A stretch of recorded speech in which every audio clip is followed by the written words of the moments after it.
How do you start a video after that? Oh my God. My voice hurts. Oh, do you know what? Declan Rice. It's just. My firstborn son shall be named Declan. It's outrageous what he just did on the biggest stage. I'm genuinely, for the first time in a long time, a little bit delirious over a result.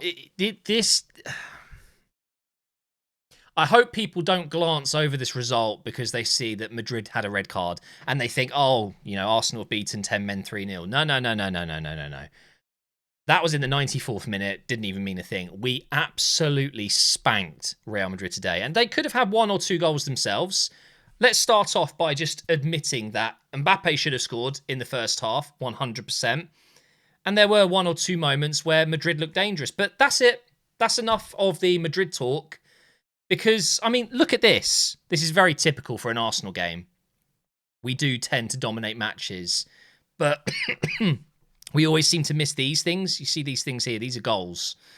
It's it's unbelievable. It is absolutely unbelievable.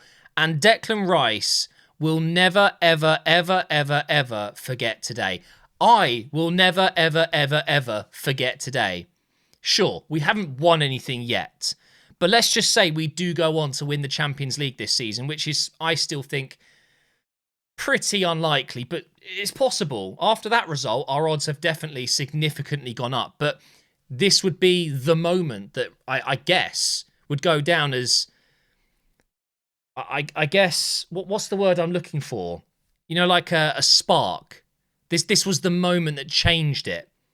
Because I, like many Arsenal fans, realistic Arsenal fans, we go into this game full well knowing we are the underdogs and that this Real Madrid team, whilst it's not the best Real Madrid team we've ever seen ever, but they are still comfortably a top 3 club in the world right now with their current squad. They've got a few suspensions and injuries, as do we.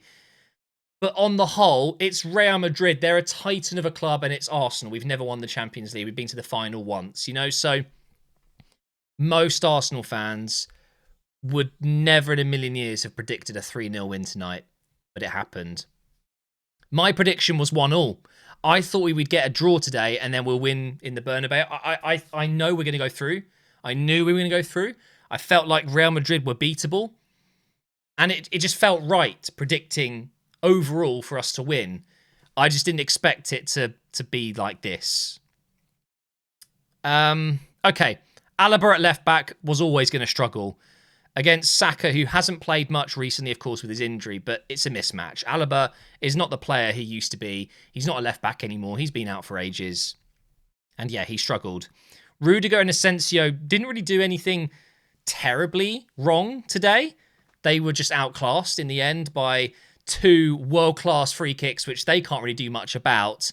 And Marino's just brilliant little move and then finish. It's unreal. Valverde's not a right back. He can do a job there, but he was always going to have a little bit of a tough game against Martinelli with his pace. Rodrigo, ghosted. Modric was actually all right. I thought Modric was okay. Modric. I've always said itch. I don't know why I said ick there. Camavinga, surprisingly, obviously he was going to miss the next leg anyway because he got another yellow. He then gets sent off, but in the first half, he was their best player, in my opinion. Bellingham ghosted. He only had 1 or 2 moments, I would say. 1 or 2 moments where he created a bit of magic. This guy, man. There's no way you can compare this player with a young Neymar, in my opinion. Look, he's not even that young anymore. 24. Okay, 24 years old. Neymar at 24... levels above Vinicius. And I like Vinicius. I think he's a good player, obviously. And rightly so. He was up there for the Ballon d'Or, but he was never going to win it, in my opinion. And the only real player today that turned up, I thought, for Real Madrid, other than Courtois, I guess, who was pretty excellent, despite conceding 3, Mbappe. Mbappe was absolutely amazing today. Well, no. It was an amazing performance considering the situation.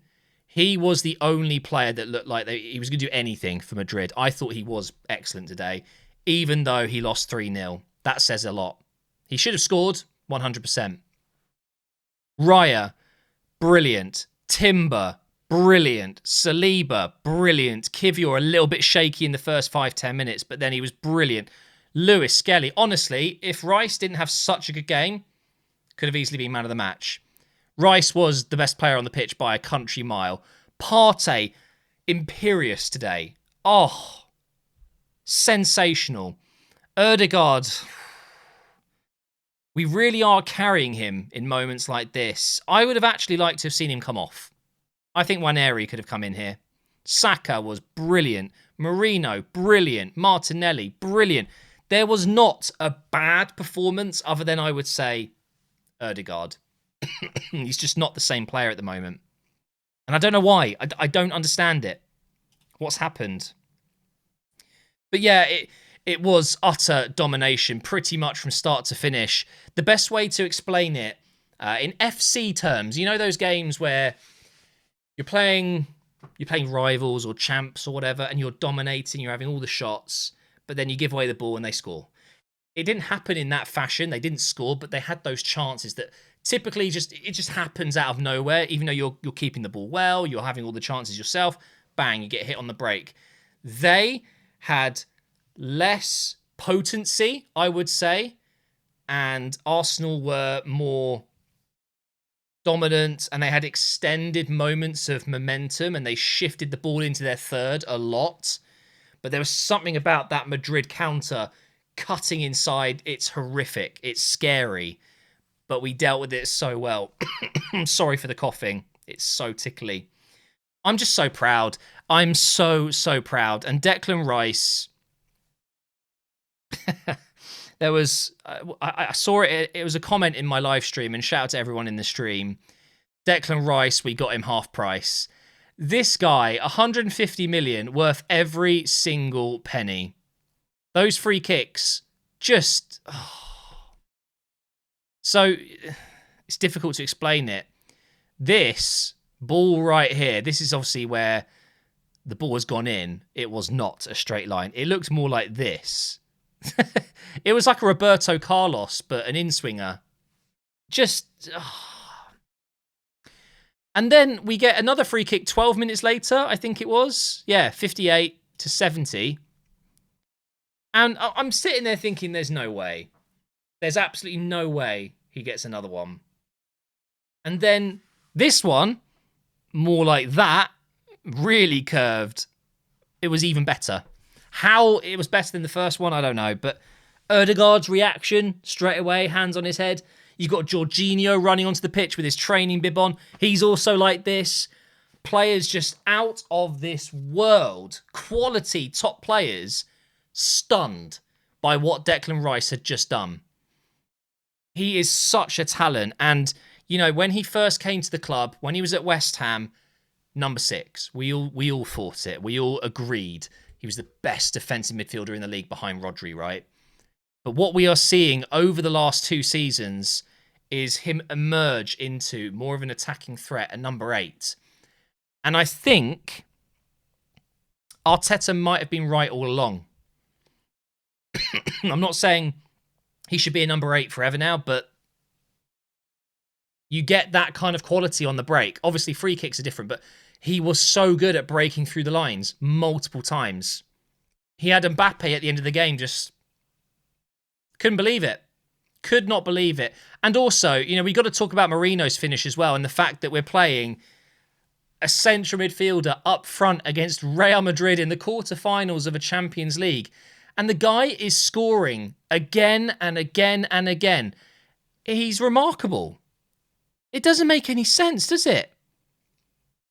Again, I'll use the word outrageous. It was an outrageous finish. Because Courtois was looking unbeatable today. And I would argue that other than Mbappe, Courtois was probably their best player. It's one of those games, guys. It's going to go down for me as one of the greatest nights in a long, long time. And we haven't had many great nights in Europe in our history. You know, we've won plenty of quarterfinals, loads of knockout games. We've won a couple of semi-finals here and there, but not in this fashion. 3-0 against Real Madrid. And by the way, We've now played Real Madrid 3 times in the Champions League. 0-0, 1-0, Henry's goal, and then 3-0 tonight. We've never lost or conceded to Real Madrid. How many clubs can say that? It's a truly incredible night. I'm so proud of the team.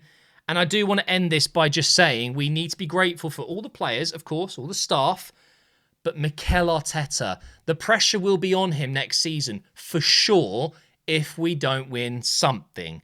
But I'm taking this moment and appreciating what he's done. He is the reason we're here right now. You can say all you want about players that have done the job, right? But Mikel is the reason they're doing the job. He's the reason they're here. Mikel Arteta has taken the club from rock bottom to moments like this where we are on the cusp of doing something truly special. Winning a Champions League, winning a Premier League. We are so close. And yes, it's been a few seasons now where we're second place in the league. Last season knocked out by Bayern. But this season, who knows? Come back to me in a month. Will we be in the Champions League final? I don't know. Or just over a month. I don't know. But just enjoy this moment, Arsenal fans, because we might never get here again. You never know. This is an iconic moment. 3-0 against Real Madrid. Just amazing. Thank you for watching, guys, and I will see you next time.